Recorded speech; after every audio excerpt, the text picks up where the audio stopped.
You're listening to the Bell to Coffin podcast with your host, the Coffin King, Hostage Hirsch, and Jake Rich.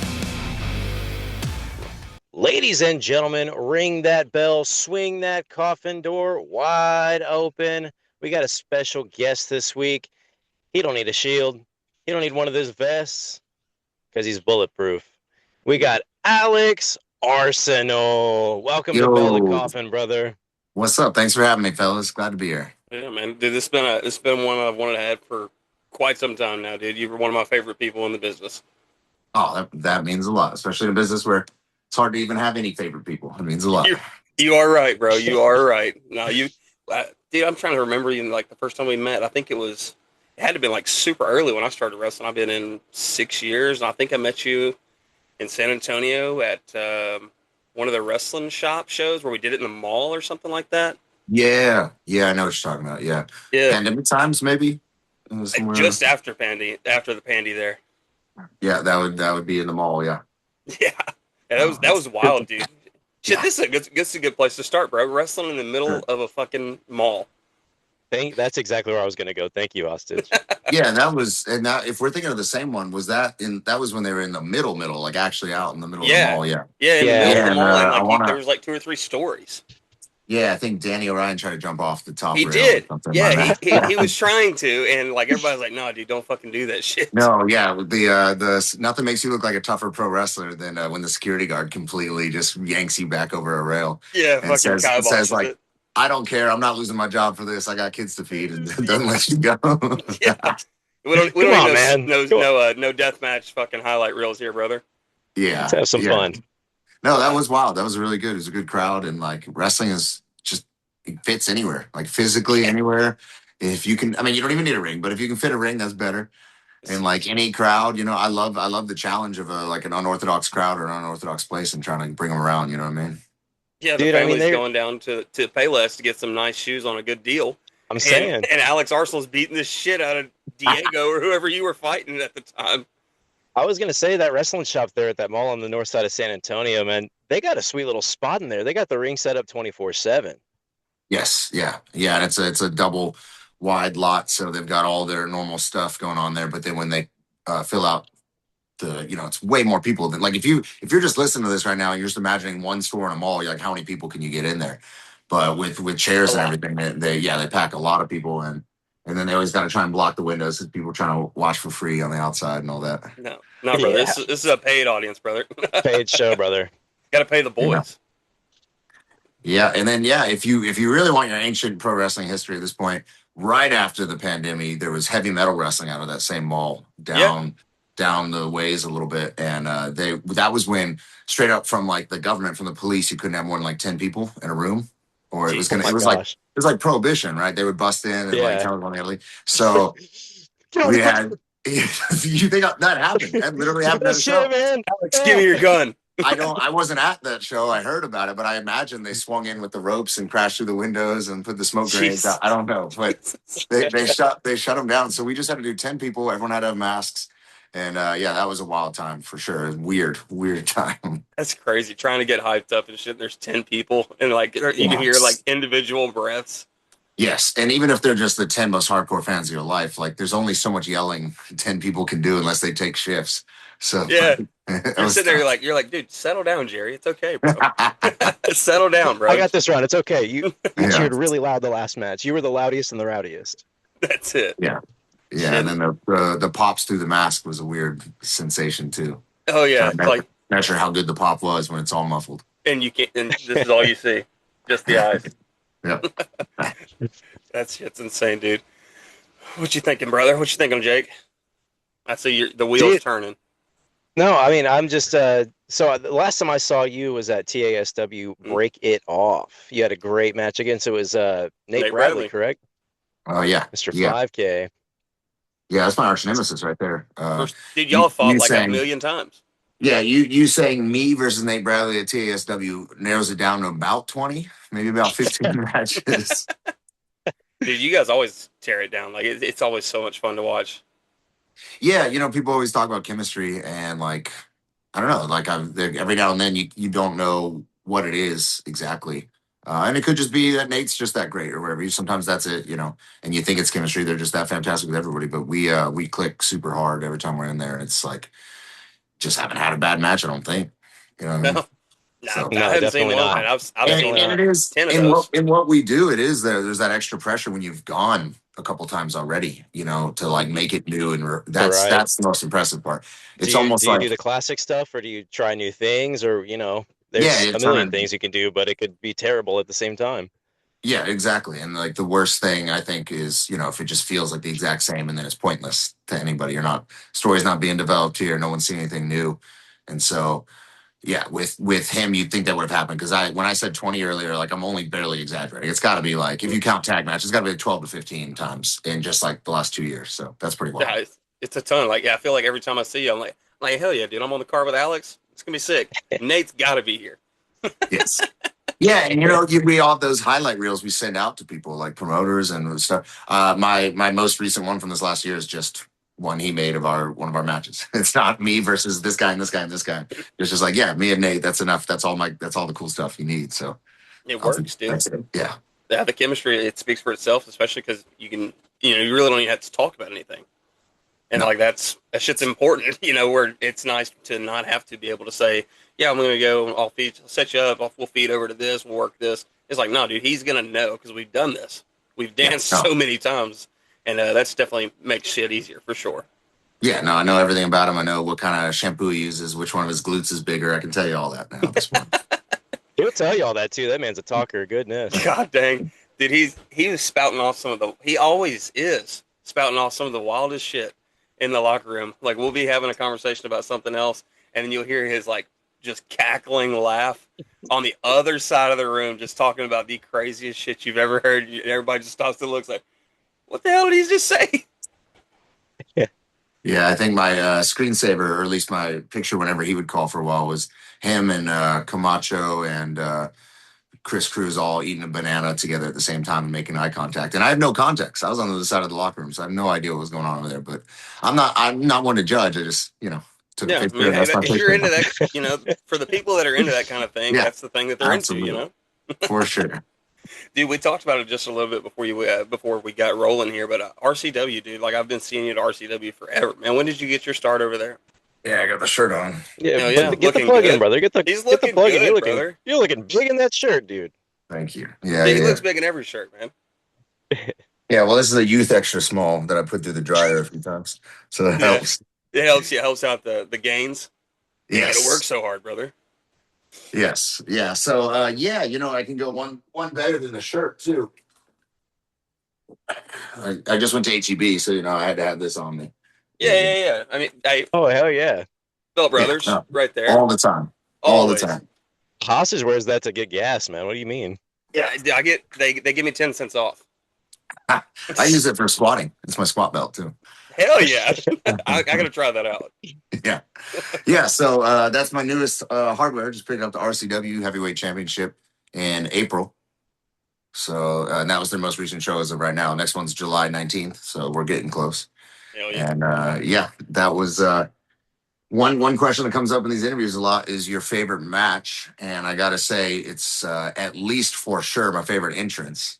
Having the Entity heavy metal band play For Whom the Bell Tolls when I come out, and That was sick. and then come out and win this brand new 10 pounds of gold from Chris Marvel. That was a good one. That was a really good one. We're gonna have a lot of trouble topping that here in July. Oh yeah.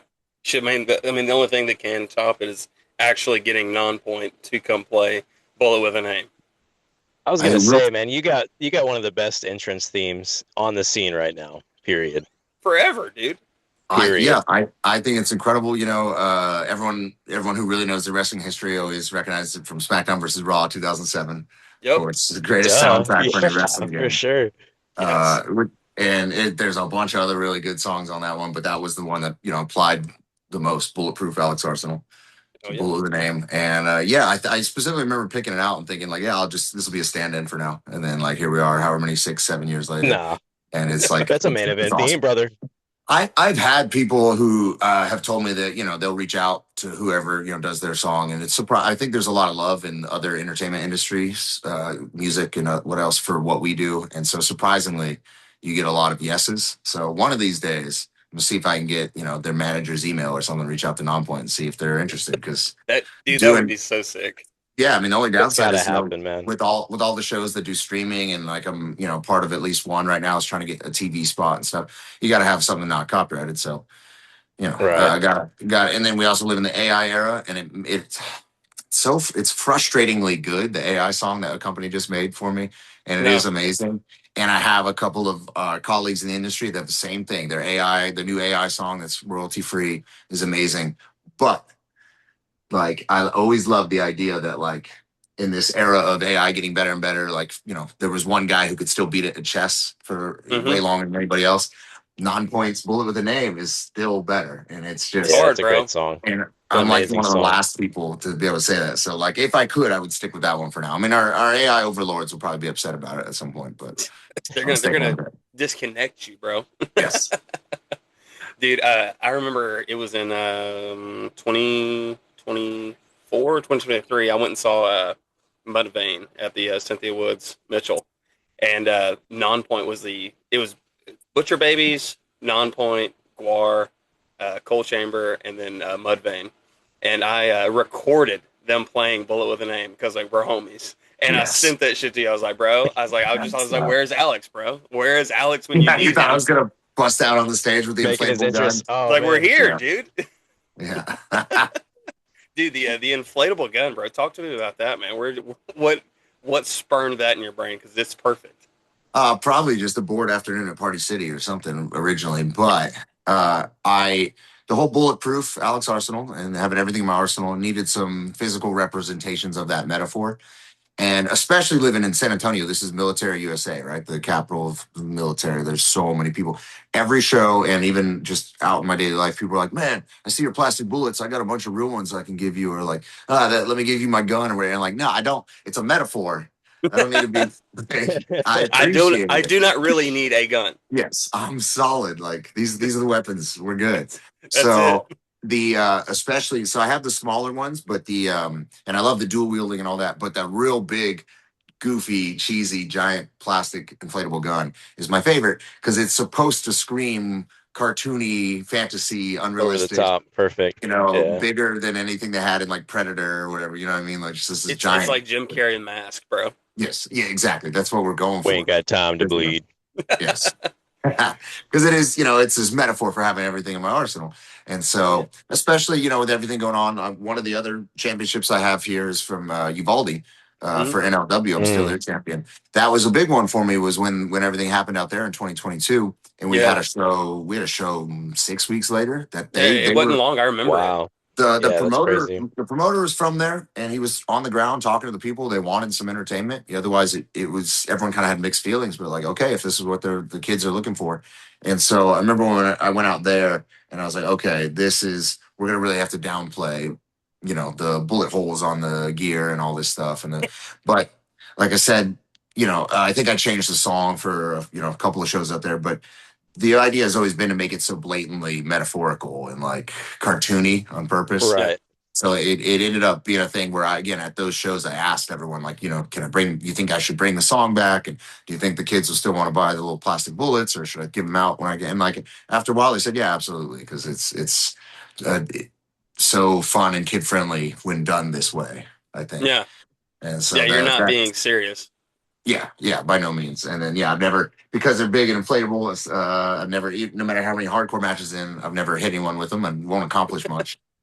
No. So If you hit him and it made the clown boink or honk or something like that, yeah, that would be incredible. That would be insane. Dude, I had a question, Jake. Go hit him with something. I had a question. I lost it there talking. I got you, man. Working in the middle of a mall, dude, which is crazy to begin with. Watching WCW for me growing up, those were the kind of shows that really appealed to me. Was like being at the beach, being at the mall, being at like these crazy different venues. What was it for you that kind of latched you into pro wrestling? oh, what got me into wrestling as far as like venues, like shows? What are you talking about?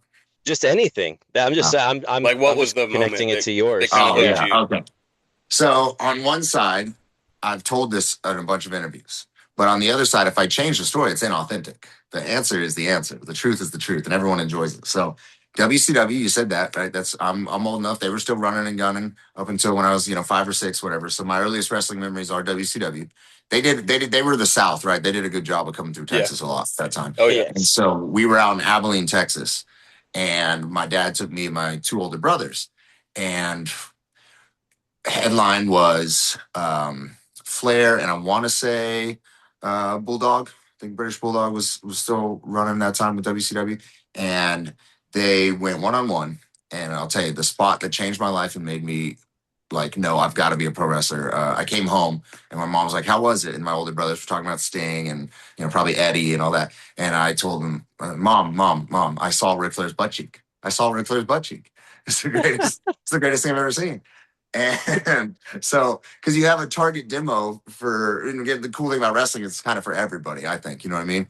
And it's so simple for kids, but enjoyable for adults. But nothing was going to get a 5-year-old or 6-year-old happier to pop harder than Ric Flair's tights getting pulled down and his butt cheek just kind of flailing around for an absurd amount of time. I didn't understand why it would take him 90 seconds to pull his pants back up, but Like, it just pull did. him up, dude. Was it a sunset or something? Um, Something he goes for a back body and yeah, Bulldog comes it, off or something? almost certainly started with the sunset, but I have the only visual I have is him kind of doing that, like limping around the ring, like he Yeah. just got he just stepped on a Lego or something, or the ground is hot, like that kind of hopping around trying to fix it for a solid minute or so. Oh And man. keep in mind, I do also remember seeing Papa Puff come out there and flex like a superhuman, right, freak, and Eddie probably having what was probably a 10-star mega classic because it's Eddie. And I remember the Of match course. being awesome. I could tell you the match was amazing, but I don't remember any specific spots or moments from the whole night beyond the butt cheek, and that was it. I knew I had to do it. I had to be a The wrestler. flare, the flare ass drop. Yes. God. So yeah, that is. I have gotten to do that at least twice now in my career. So I'm hoping some kids have seen that and they've been motivated and inspired. Do you encourage the ass cheek spots for yourself? No, what? No, of course not. That is an accusation I completely refute. No, ain't no Um, accusations here, brother. how We're dare- brothers. Plead the fifth. We plead the fifth. Dude, I yeah, remember I it was happens, man. wrestling. I was doing something. I mean, this was like 4 years ago. We were doing something. It was in a Caldwell. We were doing a match, and I was working one of my homeboys, Cool Daddy Denzel. Oh yeah. And like the finish was like it was like a roll up finish, and he does he goes and hits me with a schoolboy, and like I'm like, yo, just hook it deep. This dude, he hooks it deep, and like he grabs the tights, he grabs the boxers, everything, like straight ass out, dude. I have never been so embarrassed. Poking out the frog ass, man. You can't have brother, that. brother. You talk about Yeah. just like I was wearing paint at the time, and like I was just beat red underneath it. Through the paint, yeah. Yeah, Yeah, the but way the booty reveal or anything getting revealed in a very serious, heated moment is always so awkward too, because it's one thing yeah, that's meant to be funny. Yeah, I mean, yeah. I did have a show that out in BIW. We were in the main event. Me and Suge White were going at it in the crowd, right, and about to get double counted out, like just blood feud. And I was like threw him into the wall or something, and to get up, he grabbed onto my pants. And the same thing. I mean, just like I think No. the underwear I had underneath might have stayed up, so I didn't motivate any kids to become a wrestler that night because the butt Not cheek that wasn't time. fully revealed. But there are pictures of the underwear fully being exposed for a while afterwards. Because I mean, come on, you're in a fight for your life with a guy way bigger than you. You're not going to take the time to pull it up, I guess. Yeah, But it's hard. It's hard to have something so silly happen to you in the middle of such a heated moment. yeah. You're just like, damn it! You're like, why does this have to happen? Were they the good boxers at least? Yeah. And they were black, and they weren't like stained tidy whities or anything. I mean, they may have been Perfect. stained, but they were black, so we'll never know. So Yeah, that's we'll nice. never know. Yeah. Nobody's got the black light or blue light, any of that shit, so we're all good. No, no, it'd be totally different. Dude, what I was gonna say before we started talking about this was some of the funniest shit to me is like anytime that me and you are on a show, you're usually because you're all on the road, you're everywhere. So like you get there, it's like last minute, not all the time, but a lot of the time, and like you'll haul ass in there, and you'll be putting all your stuff on, and you pull out this crazy looking contraption. You're like, what the hell is it? And like, oh, it's the gun, and it's deflated, and you're blowing that thing up. And it just expands. You're like, oh, that's how he's getting it around. Like, I thought you just had 57 of these things and you Yeah, just no, yeah, rotated them. you Out gotta there in deflate them. traffic, pointed at people. Hey, slow! Get out of my way! No, I try to avoid that. I've gone through the checkpoint coming back from the valley, the border checkpoint. I've gone through there with the big inflatable gun in the back, and like, despite what I said earlier, from the right angle, it kind of looks like might be a legit weapon of some kind. My lights are it's dark and I think it's happened at least twice, and they never said anything. Which I'm not trying to be that guy, but I feel like they're not doing a good job at that point. I mean, you got to ask a question about that. Yeah, It's in the I mean back that's got to be seat. in the handbook. If it looks like a gun, you should probably ask about it. Yeah, a giant, a predator hunting gun. You got to ask about it. You think you can kill a predator with that thing, bro? I think so. I think so. I think you could for sure. You don't even need the gun. No, but I would cover myself in the mud. Yeah, you just look just Yeah. like Dutch, but just better. I'm here. I'm here. Do it. Do it now. Oh shit! I did not expect this on the interview, bro. Yeah, I'm an Arnold Mark for sure. We all are, bro. It's all schmay, Yeah. man. Dude, what an industry like trendsetter, Arnold. Golly. And again, I keep bringing it up because I'd say if you're looking for explanation for where most of the gimmick comes from, it's definitely a combination of those guys in the Predator and the '80s action cheesy over the top action hero. Oh yeah. If you've had the privilege of meeting or like hanging out with, or I've even got to work out with like special ops guys, they're much smaller than me. You don't need to be a bodybuilder most of the Insanely time. big, yeah. That would only hold you back in Yeah. reality, right? You're gonna get blown up running around. You're not gonna be able to climb on stuff. It's probably not gonna help you fight. You gotta stay squatted for 4 hours until cover, whatever. But in the '80s, of course, for some reason they were all just absolutely massive with ripped sleeves, and yeah, they could shoot the gun with one hand.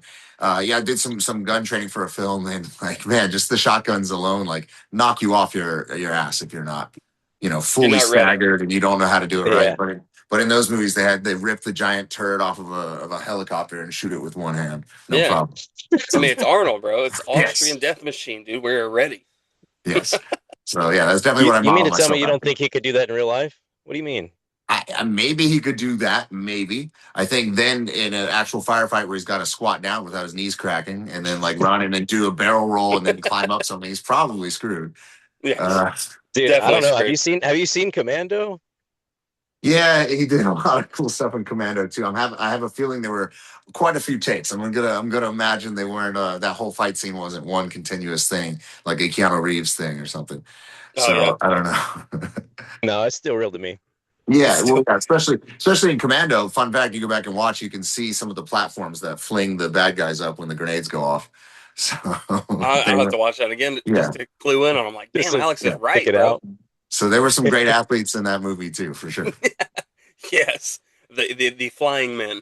Flying Yeah. man number 1, flying man number 75. Hey, there's a lot of crossovers. So the films I have done, like the stunt guys, have a lot of respect for wrestling. I just talked about how other industries within entertainment. Mhm. I'd say like I was blown away with some of the stunt guys that I've met that have just. I think there are specific skills they have that are way beyond what we may have in wrestling. Mhm. Obviously, driving in a car and being able to do a barrel roll and not die, or do something on fire, whatever it is.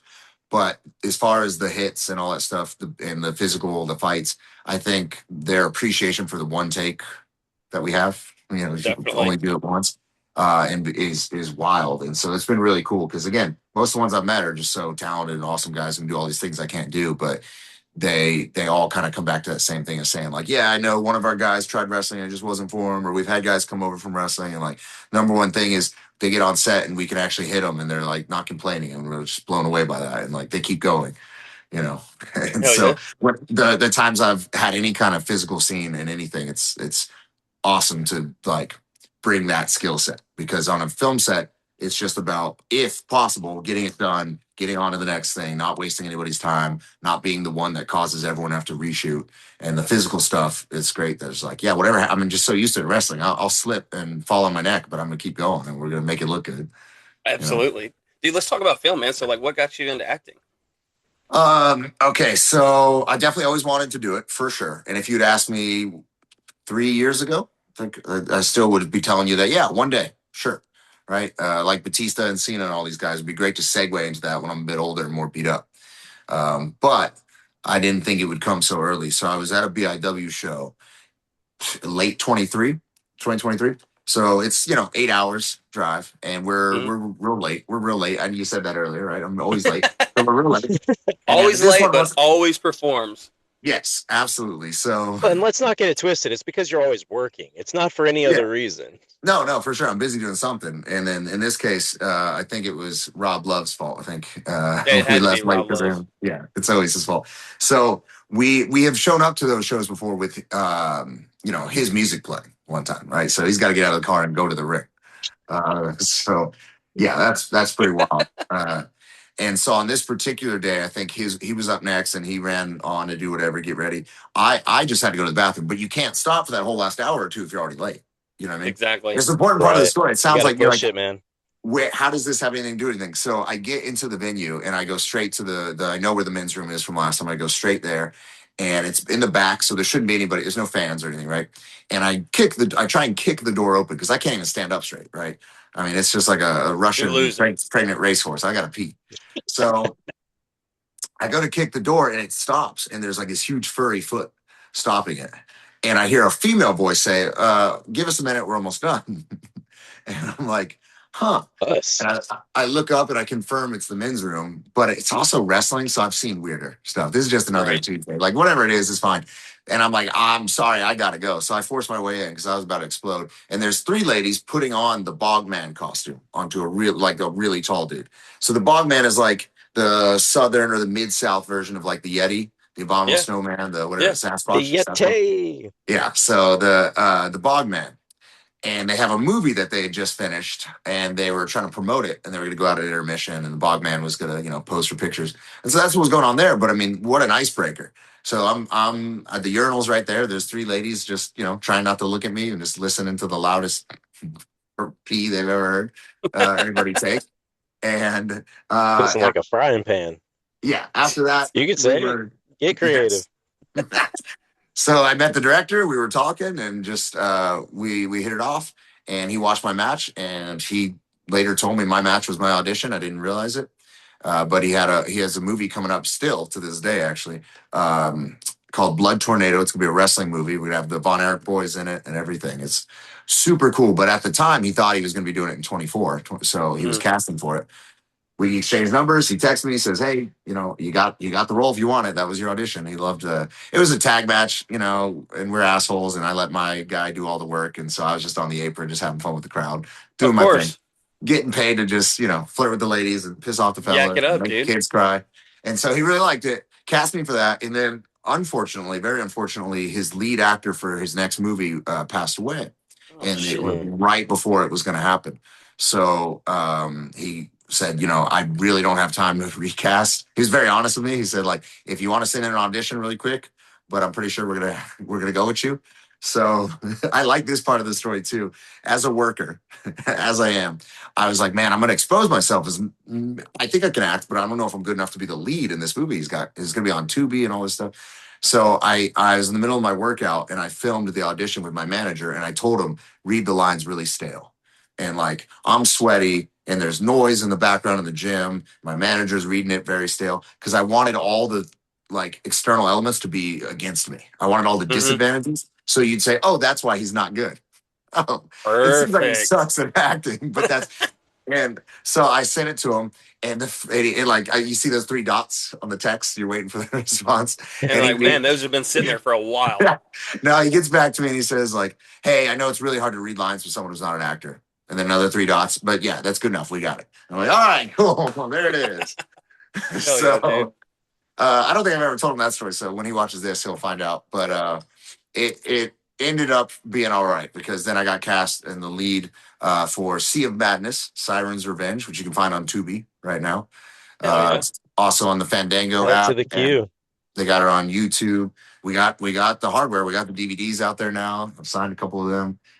Damn it, So boy. Put those on the gimmick table. Yeah, they put me in that movie, and it was life changing. We filmed that in January through April of 2024, And kind of Is like that what I when you're just on the said. yacht and stuff, or on the boat and stuff? No, you're getting ahead of yourself there. We were on a boat, but it was a World War II ship.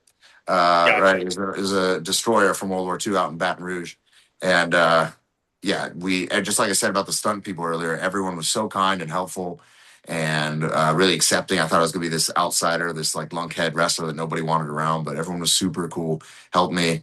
My co-stars really gave me all these cool tips and things to work on. And I think we got something pretty fun. Again, if you like cheesy 80s stuff, like we were just talking about, it's a Hell yeah. cheesy 80s slasher. Super goofy, over the top. We My first scene, because they're never filmed in order, right? Your scenes are kind of just filmed randomly. My first Everywhere. scene, I was so nervous, and I'm like, I don't know if this is gonna be for me. But like 3 a.m, they called me on the set, and I'm being seduced by an evil mermaid who's being played by a former adult film star. And she's on top of me trying to, because they're sirens, they can hypnotize you. And I Hmm. thought, I was like, you know what? I was looking at her seashell bra, and I was like, I think this industry's for me. I think I could do this for a living. That's awesome, this, dude. this acting thing might just be my calling. I don't know. This is it. This is Yeah. it, brother. Yeah. And so that went pretty well. It has led to a couple other things. I was in a music video on a yacht with some very nice ladies as well. It was hard work. Someone had to do it. Yeah. Then we thank God for you, brother. Yes. Yeah. I took one for the team on that one. Yeah. And the same company from the Sea of Madness movie. I've done 2 more since then, and we got 2 more coming up. They're gonna let me. They got a 14 movie deal with their production company, and so the Damn. director. This is kind of an exclusive I'm dropping here. The director has said I can write one of my own, and if he likes it enough, we're probably going to turn it into something. And so I've already fleshed out a script, and we're just gonna do a short film and be unambitious with it in that sense. But I'm really excited because that was something I wanted to do too, screenwriting, and like also something that's supposed to happen decades from now, and here we are. Super That's cool. awesome, dude. That is so sick, man. Like, and like you're perfect for it. Yeah, I mean, the first time anybody meets you, like, yeah, this guy's awesome. This guy can do anything. He's got everything in his arsenal. It does play into the gimmick very, very well to be Yeah, able to go and do the acting thing for dude. sure. The acting is it's cool because like I've not done anything nowhere near the scale that you've done, but I've done a lot of the. I say a lot. It's 2, and I have some more stuff. Coming up in the future. But there's a guy in Waco, and he's got his own his own like film company. It's called Waco Wood. His name's Russell Oh, Clay. Really cool dude, and he's done a lot of stuff as well. And like he came from the acting industry, and like I think he did some wrestling and stuff as well. Just a real cool dude, and like we just hit it off. But myself and he's like, hey, I need another guy as well. So me and Izzy James, we go out there and we go do the stuff for him and stuff. But we did this one, and it was like a hillbilly like John Wick kind of thing. And like so okay. he's like chilling, he's like riding off into the sunset and stuff. But like there's still like bounties out and stuff, like people trying to collect and stuff. Well, me and Izzy we're the shitbird brothers, and we go to try to collect on it. We just get our ass whipped, and I'm Yep. like, I mean, Yep. dude, it was so cold outside, and it's cold, and like there was dew on the ground, so it's cold, and the ground's wet, and I'm gonna hit you with can you take clothes on? I was like, yeah, dude, I could take a clothes on anywhere, and he nails me with this clothes on, I lay down and just eat it, bro. Did that one, and then we Yeah. did another one. It was like a damn zombie virus, something. It's like I think it was called something in the water, Okay. and like contagion gets out through this pond, and like the pond is like the town's water source, gets all this stuff, so like everybody starts getting it and shit, and we're like zombies basically, just killing machine zombies. Yeah. This is a lot of fun, bro. It's a lot Right. of Yeah. fun. And then again, that skill set that you already bring is not just the physicality, but the kind of like the willingness to Yeah, just go through the mud and get yeah, beat up over again. yeah, And dude. And like this one wasn't cold. This one was hot as hell. This was yeah, last year, of dude. course. It was hot as hell. We're out in like an abandoned house, and yeah, there's no AC, there's no fans, there's none of that. And me and Izzy are in there. We're pouring sweat. We got blood, like fake blood, all over us and stuff. And dude, like we're getting our asses beat. We're beating ass. All this stuff's happening, and we're just water, water, Yes. please. Yes. Yeah, but again, we've trained for this just by being in the wrestling industry. Yeah, it helps, It's dude. wild. That first set I was on, it was a lot. It was 20 hours on, 4 hours off for 6 days. The first part we were Jesus. filming, and there were moments where some of my co-stars who are much better actors and much better people than me in every way, but they were so used to the normal conditions, I think, in of other film sets, and they were, oh, this is wild. We can't. This is horrible. We can't make it through. Blah blah blah. And then I'm like, hey, there's coffee. Like there's like this dude was making chicken for us. Like so, there's food. Like there's a floor to sleep on. Like we're getting 4 hours of sleep. I was like, this is This better. is better than most locker I'm like, rooms. I'm getting paid. Like that beats a lot of the wrestling shows I've been on. Like, hey, Dude, anything get that payday, right? yeah, yeah. So that's a whole nother thing is coming in and just being so happy to be there and just like loving getting down and dirty and physical. I think is Yeah. what's got me already a little bit of a reputation to get me those other films too. Yeah, definitely. And like you said, no, like they're always so cool because, like I said, I think he's told me before, but I believe he said, yeah, he did some wrestling or something like, or he like did like it was like a TV series wrestling or something. So like he's familiar and stuff, and like he respects business and everything. But he's like, yeah, no, these guys they're down for whatever. Like Yeah. bumps, they don't care. Shots, they don't care. It is what it is. Like they're 100% happy. And like me and Izzy, like we got together doing those, and we just killed it, bro. Like there's no like retakes, nothing like that. Everything's just straight on through. It just worked because Yep. we just understood it. And that's the other thing is the retakes if they're needed. I'm in the kind of shape versus a lot of your other actors and stuff that aren't professional athletes, right? Exactly. And so the fight scene in that Sea of Madness movie, there was another wrestler on set. We choreographed the whole thing. We got it together. We're ready to go. It's way bigger than it was in the script because they had the two of us there, so we're gonna make it way bigger, way cooler. Director loved it. Then we replaced the other wrestler with the actor, and I'm not dogging on at all, but he's not a professional athlete, so it was wild to try and do any reshoots or different angles and stuff for him. And we put it together and where I would literally carry him. We use that metaphor. I'm going to carry you. Got to carry the match, brother. But no, I mean, I was carrying. I was doing all the work and doing the jumping and doing the bumping. And the big bump I took the first take, everyone's like, "Are you good?" They like even stopped filming, and I'm like hopping up. I'm like, "I'm great." I got all in his face at one point. He's like, "Do you have another one?" And for some reason, I took this as a challenge, right? So like, I tried to be very professional, but there was this moment where I got up in the head camera guy's face, and I was like, "I have 30 more takes in me if you need them." And he's like, "Okay, all right, Jesus, cool, whatever." Hey, you gotta love that the intensity, dude, the attitude, man. It definitely helps, and it's like, yo, I'm not a bitch, bro. Like Yeah. we can do this all day, literally. Yeah, I mean, just like that saying that adrenaline rush when you go through the curtain. I wasn't sure it would be the same, but it was. Whenever they call action, I got that same rush. I'm ready to go. Like hit me with the metal baseball bat. Let's do it, baby. Hey, shovels to the face. Let's go. Let's go. Hell yeah, dude. Growing up, did you play any kind of sports? Yeah, I played a little bit of almost everything for sure. My biggest stuff was by the end of high school, I was really into wrestling. That's very applicable to what I knew I was going to do with my life. Yes. I was always an endurance guy, so I did long distance running, did some pole vaulting and some cool stuff because I got really into parkour. So outside of the organized school events, parkour was super, super big back then. And I had done some gymnastics and some trampoline stuff that fed into that. And again, all this in my mind, I knew I wanted to be a wrestler. And I think I went to WikiHow at one point and like, how do you make popcorn or how do you cook eggs? It's like how to become a pro wrestler was on there too. And it was like, get 3 years of amateur wrestling. So I did 3 years of amateur wrestling and it said, join an improv troupe. So I joined the improv troupe, whatever. And so I just felt like I was putting all these ingredients together. And, usually when I explain to people why I did this is because, I did a bunch of sports and was good, but never really, really great or loved one particular one. And then I did theater and an improv troupe and talent shows and all these silly little made movies and stuff. And I liked all that, but I wasn't great enough or in love with it enough or whatever it was. So I needed something that combined that performance. Merge it all. Here we are. Shit, dude.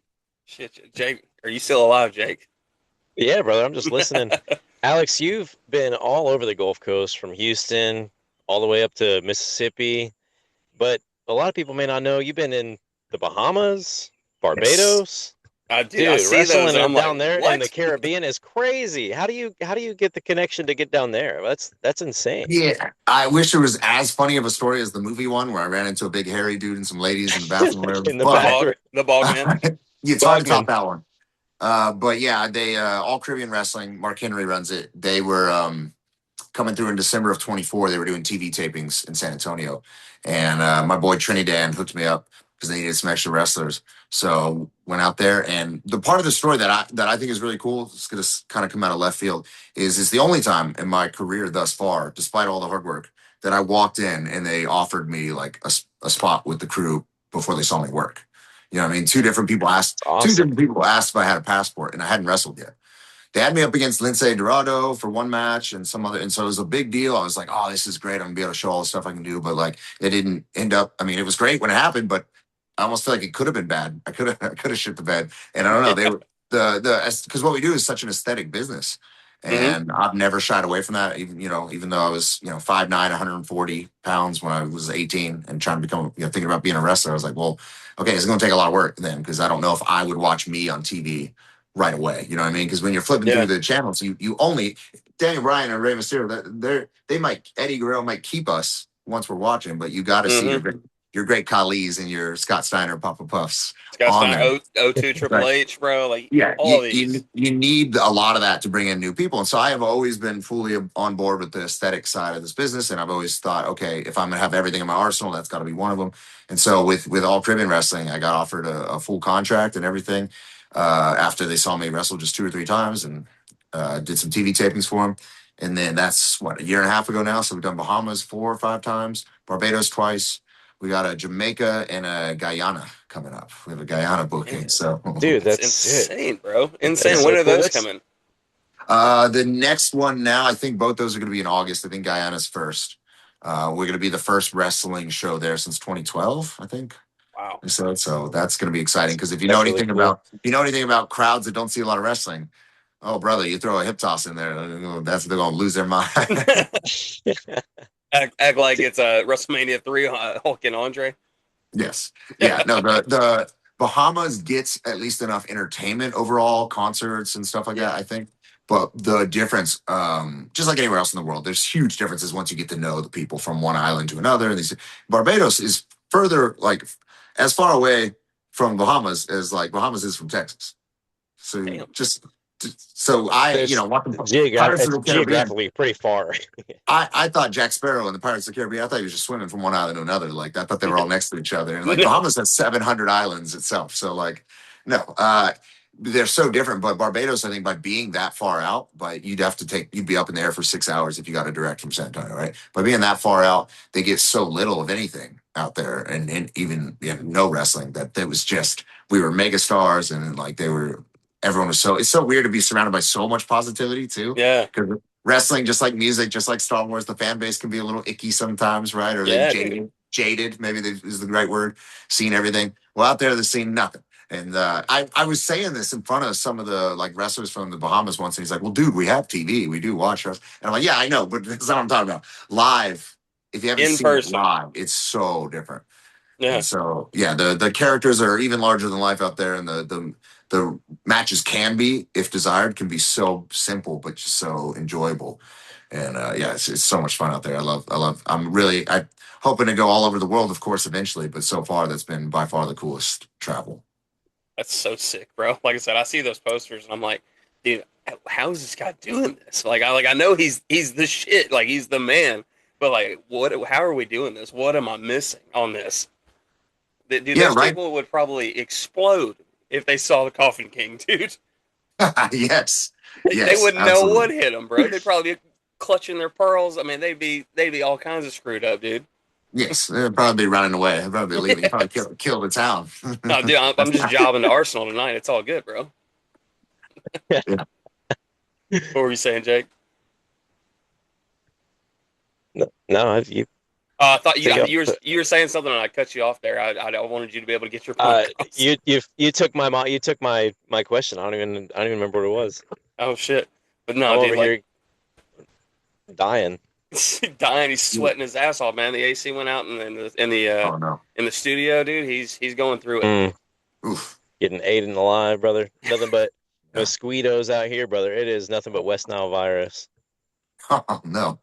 Jesus, it's a rough time, dude. We talk about this quite a bit on the show, like especially last week's episode. We shot one with Jordan Jensen, another TASW dude, another guy who's been in the business for quite a while. We were talking a lot about like some like crazy bumps and like getting your bell rung and stuff like that. Is you got any of those come to the top of your mind where like you got your ass knocked silly and you didn't know what the hell was going on? Yeah. I have a good. I mean, probably 20 of them. I'm sure. I'm trying to think of the best ones. Like the one of the ones when people talk about getting your bell rung. I actually used to do a move called the singularity. So backflip double stomp. Right. Mm-hmm. So I'll go off the top, land on the guy with both feet, and then roll back off of that. And I just started doing it. I think with Chase Owens. I think was maybe Mm-hmm. like I think he showed it to me and then had me do it on him. And a couple other guys, Sledge from Ring of Honor. It was so cool, and I was so happy. I'm like, this is kind of unique. I'm not seeing other people do it. It's Yeah. really good. It's a very good move for people who don't watch a lot of wrestling. It looks like the guy should be dead, right? You're coming down 220 pounds doing a backflip, landing right on him with both feet. And I did it at a show in the Valley one time, and just I hit the back of my head. Just did a 450. Imagine a 450, but the person's facing the other way, right? So Oh, 450 onto the back of your head, basically, and saw all white for a while. So I never had that exact combo though. Like I think if you had given me some kind of like test, whatever, I could do it. Like I could fill out whatever, like everything was here. The gears were working, but it was all white. And I was like, does yep. this mean my eyes got knocked out of my socket? I don't know. I was like, I don't know what Oh this my means. God. Did he steal And my eyes? yeah, yeah. So I mean, I imagine they were totally white and like rolled in the back or whatever. I don't know what did it, but I mean, I was fine. I came back to pretty quickly and got the vision back. I haven't had any problems since then. But that exact combination of being perfectly lucid, but like having no vision, but it's white, not black. I hadn't experienced that before. Uh, Jesus.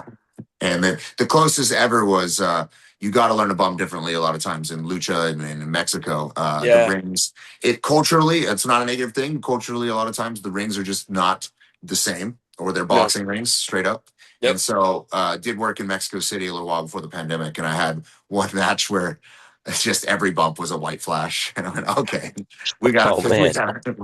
this is rough. And you go back and you watch the footage, and yeah, there's just no give to it, and is brutal. And you just, as a professional, I should have realized that going in before we have this match with 50 big bumps called and all this stuff. God, dog. So, Man's giving his life to yeah. this town, bro. Yeah. So that, thankfully, I haven't totally gone unconscious beyond anything like that. Had the nose broke and blood everywhere in front of all the kids in Uvalde. So that was fun. Yeah. Had one of my first matches ever, just bumped off the guy just tripped me, and I was so excited, bumped so hard I came back up and headbutted his too. So Oh, it's a Oh, little hard to see the red because this would be 7 years ago now, so we're damn it. mostly healed. But the from that one, he had to get a dental surgery on his tooth, and then I went to the back and I asked someone, "Hey, do I need to go get this stitched up?" And the promoter goes, "Well, a fly just flew in there while you were asking me that, so I would, yeah,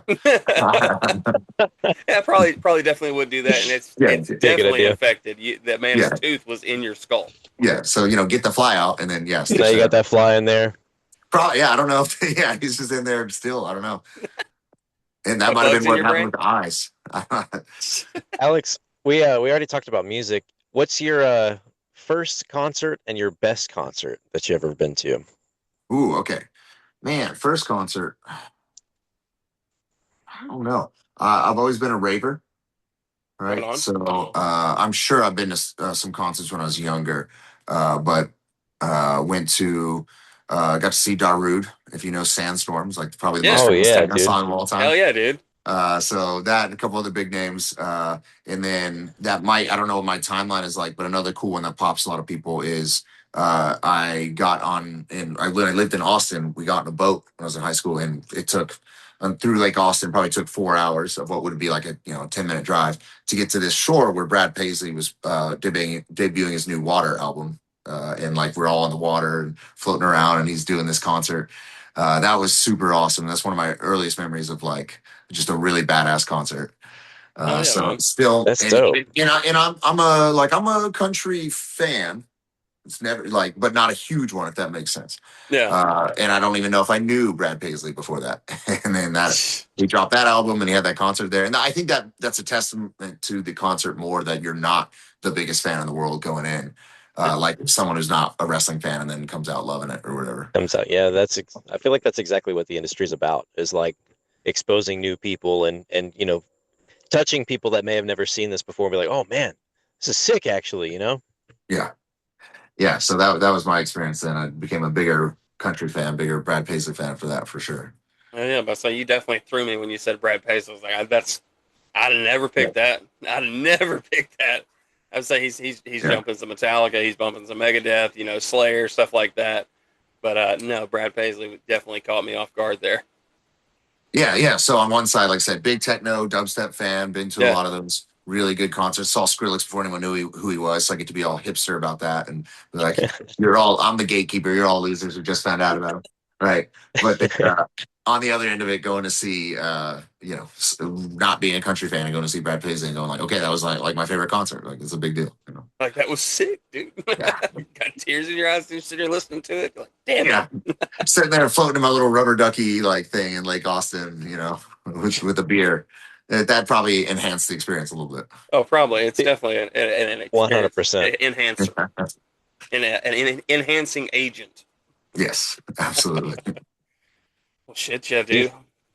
Do you feel like you gravitate more towards music that you can sing along to? I always tell Hostage that that's what I do. Like he always listens to like deathcore and stuff like that. And for me, I'm like, dude, I need something that I can sing to as well. Do you share the same sentiment? Yeah, I would go. I'm slowly becoming a karaoke guy. Don't tell anybody. Hey, So we we're love getting there. karaoke. We're getting there. So maybe I'm starting to enjoy and appreciate that more. Songs that I can sing along to. For the most part, especially, again, I'm old enough. Most electronic music, techno music and stuff like that was just Right. especially pre 2010s, anything before then, for sure. So yeah, I probably wasn't singing along to that music a lot, but Bullet with a Name for sure. I'm definitely backstage singing along to it before I pop out there. Oh yeah, it's the highlight for sure, dude. Well, man, we have a podcast playlist on Spotify, Okay. and we ask every guest that we have give us 3 songs, and we're gonna throw them on there, and it'll be shared on all the socials and stuff as well, and we'll make clips of all this and everything as well. So you'll have tons of stuff to share if you're so inclined. Sure. But give us 3 songs to slap on there, and they can be just shit you like, stuff to get you pumped, whatever floats your boat. Oof. Okay. Is Bullet with a Name already on there? Nope, but it sure will be next. You got it. It is now. Okay. Yes, sir. Well then that makes my first 2 easy because we're going to go with that. We're going to stick with SmackDown versus Raw, and we're going to go Let's Start a Riot. Was Hell yeah. my Okay. that was probably my favorite song for longer than I've ever had another. Between that and Sandstorm, which was previously mentioned, it was probably like at some point back and forth. Those are my 2 favorite songs for a very We're long talking time. 3 Days of Grace, right? Yes. Yeah. Yes, sir. Yeah. Dude, we just saw them last year and it was so much fun. Oh yeah. Yeah. Jealous. I've never seen them. That would be for someone who has one of their songs, their favorite songs. You think I would have managed that one by now? You definitely should. I believe they're going to be back in the Austin area this fall, if I'm not mistaken, but I might be. So. Oh yeah. So we got 2. So we got Bullet with a Name, and we got Riot. Okay, well, if Sandstorm is a cop out, I feel like throwing that one in there now. We'll make it 4. Whether or not you count it, I definitely get to see. I don't have it up yet, but I should be able to. I think the company that I work for that made the AI songs for everyone, mine called Arsenal. We're gonna put that one up there for sure, and because it is really good.